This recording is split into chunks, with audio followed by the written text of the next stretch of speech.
Y al causar inflamación en los vasos sanguíneos y la acumulación de placa, se da el síndrome metabólico, que es peligrosísimo. Por eso tenemos al especialista en medicina interna, el doctor José Alonso Acuña Feoli. Bienvenido. Muchas gracias. Se dice que este síndrome es ganador, pero al revés, ¿verdad? Es el combo perdedor, Dios más bien, mío. ¿verdad? Por desgracia. ¿Qué lo causa, doctor? Vamos a ver, esa es la acumulación de factores de riesgo cardiovascular y tenemos varios, ahora lo vamos a ver en pantalla, en donde se combinan con condiciones sobre todo guiados por la parte de obesidad central, centrípeta. Entonces, los hombres que tienen más de 90 centímetros aquí en la pancita, las mujeres con más de 80 y que combinan además factores como el colesterol bueno bajo, o sea, en hombres menos de 40, mujeres menos de 50, triglicéridos más de 150, que es relativamente sencillo de conseguir, y además a eso se le suma azúcar un poco elevado, ¿verdad? Más de 100, que ya es anormal, y condiciones como prehipertensión, o sea, que la presión arterial esté en más de 135 y más de 85. Y cuando nosotros vemos estas condiciones decimos, bueno, ¿qué tan frecuente es? Es muy frecuente, porque no se ocupan cumplir todas. Con tener 3 o más de estas ya tenemos un síndrome metabólico, y el síndrome metabólico lo que marca es riesgo cardiovascular. O sea, ¿qué es lo que nos está diciendo un síndrome metabólico? Que usted está en riesgo de generar problemas cardiovasculares y lógicamente detrás de fondo de todo esto hay un problema metabólico. Hay varias condiciones que nosotros asociamos al síndrome metabólico, como por ejemplo lo que es el cáncer, ¿verdad? Esto la gente no lo tiene en mente, pero el tener un síndrome metabólico incrementa el riesgo de cáncer. El síndrome metabólico incrementa el riesgo de muchas condiciones, entonces es importante estar atento a estos pequeños cambios que todavía no necesariamente implican enfermedad. ¿Por qué es que afecta al ritmo de cáncer, doctor? Vamos a ver, esto tiene mucho que ver con la obesidad centrípeta, pero hay varias sustancias que se liberan y que generan aumento del riesgo de cáncer básicamente mediado por hormonas, pero también otros cánceres, sobre todo de tracto gastrointestinal y demás. Muy importante decir que lógicamente estas personas con síndrome metabólico tienen condiciones que son propensas a hacer eventos cardiovasculares, infartos, arritmias, problemas cerebrovasculares. Las personas que tienen obesidad, ¿esto es un indicador de que si tienen, pueden padecer del síndrome metabólico? De hecho, se sabe que un gran porcentaje de los pacientes con obesidad llegan a tener síndrome metabólico, ¿verdad? Esto es muy frecuente. Y todo nace de que el síndrome metabólico, cuando uno revisa qué lo causa, es la liberación de sustancias, ácidos grasos libres y otras sustancias proinflamatorias que genera la grasa, la que es visceral, sobre todo la grasa de la pancita. Digamos, a veces la gente engorda más brazos, un poco más piernas, pero la grasa que está acumulada alrededor de nuestros órganos en el abdomen es la grasa más peligrosa. Y eso es lo que genera finalmente una cascada de eventos que va a llevar al síndrome metabólico. Doctor, bueno, aquí tenemos en la pantalla casi que explicado gráficamente todo lo que nos está diciendo. Sí, y tal vez en este gráfico está muy claro, ¿verdad? Todo nace de un tema de la obesidad abdominal, ¿verdad? Esto fue cambiando. Al principio se decía que más de 102 centímetros para hombres, más de 90 para mujeres, y ha cambiado, y sobre todo en nuestra raza. Esto fue más estudiado inicialmente en raza blanca, pero los latinos deberíamos tener cinturas todavía más bajas.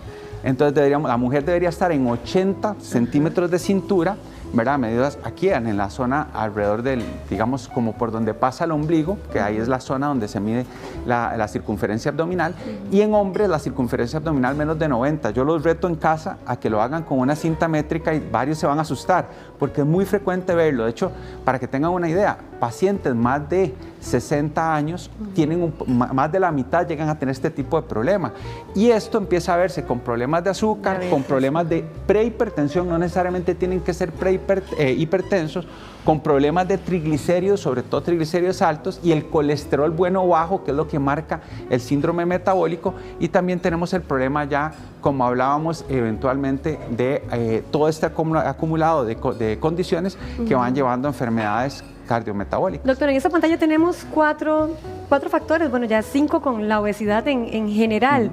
¿Hay que tener los 5? No, solo como hablábamos, con 3. Y uno que es esencial, bueno, depende de qué clasificación usemos a nivel mundial, hay varias, pero la más, digamos, utilizada, que es la Federación Internacional de Diabetes, básicamente lo que nos dice es que si ustedes tienen obesidad más 2 de esos, cualquiera de los factores, de azúcar de más de 100, triglicéridos más de 150, el colesterol bueno o bajo, 40 para hombres, 50 para mujeres. Y presiones arteriales un poco más altas de lo normal, 135/85, ya usted está ahí. Qué peligroso. Y entonces un porcentaje grande. Y lo más preocupante es que año a año, esto se empezó a hacer al principio de los 2000 y ya para el año 2021, que es la última estadística más grande global, tenemos un aumento que va básicamente en una línea recta hacia arriba. ¿A qué se ha dado este incremento, doctor? Mucho tiene que ver nuestros factores de estilos de vida. Tenemos estilos de vida muy poco saludables. Alimentación. Empezamos con la parte, hay 4 pilares en la salud, ¿verdad? Uno es preguntarse siempre qué está comiendo, ¿verdad? La alimentación es esencial. Comemos comidas muy procesadas, muy altas en calorías y carbohidratos, no tanto vegetales, verduras, deberíamos comer más eso, menos comida calórica, menos procesada. También comer un poco más de lo que es pescado, un poco más de frutas, semillas. Y eso casi no lo hacemos. El segundo es ejercicio. ¿Qué tanta actividad física hacemos?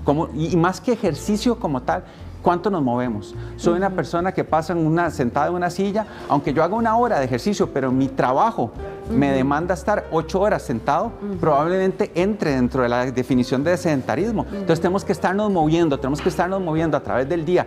Ojalá levantarnos de la silla, movernos, ser activos. Entonces la actividad es importantísima, contar pasos, ¿verdad? Y luego también estilos de vida poco saludables en relación al sueño, la calidad del sueño. Eso genera liberación de hormonas contrarreguladoras de insulina, como cortisol y demás, y el estrés. Entonces todo se junta y yo creo que todo esto va haciendo que, lógicamente, nos lleve a más obesidad y todo va en una cascada y nos lleva a más de estas condiciones. Saber manejar esto y tener un mejor bienestar de vida. Pero bueno, si estamos con el síndrome metabólico, ¿qué es lo primero que sentimos en el corazón? Vamos a ver, con el síndrome metabólico... ¿Sí se siente algo? El problema es que no vamos a sentirlo hasta que ya es muy tarde. Y eso es lo que no queremos. Queremos que la gente, casualmente, llegue saludable, porque la mayoría de los eventos se producen después de los 60 años, que es cuando más bien estamos pensando en disfrutar nuestra... ¿verdad? Edad adulta, mayor, cercanos a jubilarnos, exacto. Queremos tener como una vida más saludable y entonces es cuando nos cobra la factura todo lo que hemos arrastrado por décadas, porque usualmente el síndrome metabólico, para que ya genere un evento cardiovascular, lleva años instaurado, varios años, ¿verdad? Hablamos de la obesidad, pero ¿personas delgadas también lo pueden padecer? Es una excelente pregunta y sí, como hablábamos, no se ocupa, dependiendo de la clasificación que usemos, no se ocupa la obesidad centrípeta, ¿verdad? Podríamos tener también esta condición sin obesidad. Ahora, casi siempre, y en la experiencia clínica, la gran mayoría, más del 90% de pacientes con síndrome metabólico tienen sobrepeso o obesidad, o más que obesidad, porque a veces no marcan obesidad, por ejemplo, desde un punto de índice de masa corporal. Es este aumento de la circunferencia abdominal lo que nos va generando problemas, lo que nos va cobrando eventualmente un trastorno metabólico y llevándonos a todas estas condiciones, que es lo que hablábamos. Una que no hablamos, por ejemplo, que está aquí, demencia, por ejemplo. ¿Qué tiene que ver la demencia con todo esto? El cerebro es un órgano que también es tremendamente vascularizado, es uno de los órganos que más le llega la circulación de todo nuestro gasto cardíaco y la cantidad de sangre que llega a ese cerebro.